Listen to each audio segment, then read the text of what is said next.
আমি এই মুহূর্তে দাঁড়িয়ে রয়েছি লালগোলার কৃষ্ণপুর গ্রামীণ হাসপাতালে। আর এই লালগোলার কৃষ্ণপুর গ্রামীণ হাসপাতালেই কিন্তু জঙ্গিপুর লোকসভা সাংসদ খলিলুর রহমানের সাংসদ তহবিলের অর্থানুকূল্যে কিন্তু রবিবার ফিতে কেটে 10 শয্যা বিশিষ্ট এইচডিইউ ইউনিটের আনুষ্ঠানিক উদ্বোধন করা হয়।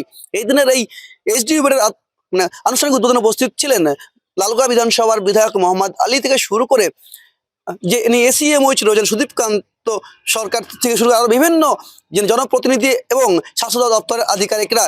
এই দিনে অনুষ্ঠানে বক্তব্য রাখতে গিয়ে সাংসদ খলিলুর রহমান বলেন, গ্রামীণ এলাকার মানুষের উন্নত যে চিকিৎসা ও জরুরি চিকিৎসা পরিষেবা নিশ্চিত করতেই কিন্তু এই লালগোলার গ্রামীণ হাসপাতালে 10 শয্যা বিশিষ্ট এইচডিইউ বেড চালু করা হয়েছে।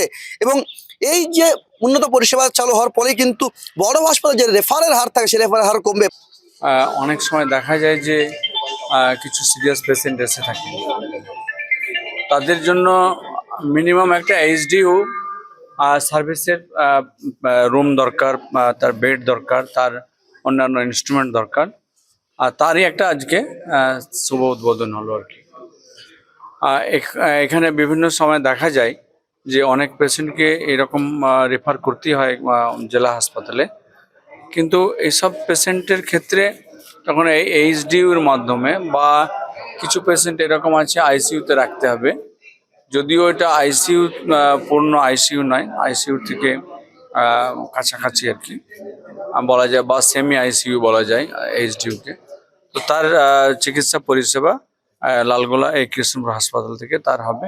এই যে প্রথম গ্রামীণ হাসপাতালে এই উন্নত পরিষেবা চালু হয়েছে, তার যে এমপি ল্যান্ড রয়েছে অর্থাৎ সাংসদ তহবিল আছে, সাংসদ তহবিলের মাধ্যমে কিন্তু এই এইচডিইউ বেডের কাজ করা হয়েছে। পাশাপাশি তিনি বলেন, সাংসদ তহবিলের পক্ষ থেকে কিন্তু আরো উন্নয়নমূলক কাজ ওই কৃষ্ণপুর গ্রামীণ হাসপাতালে করা হবে।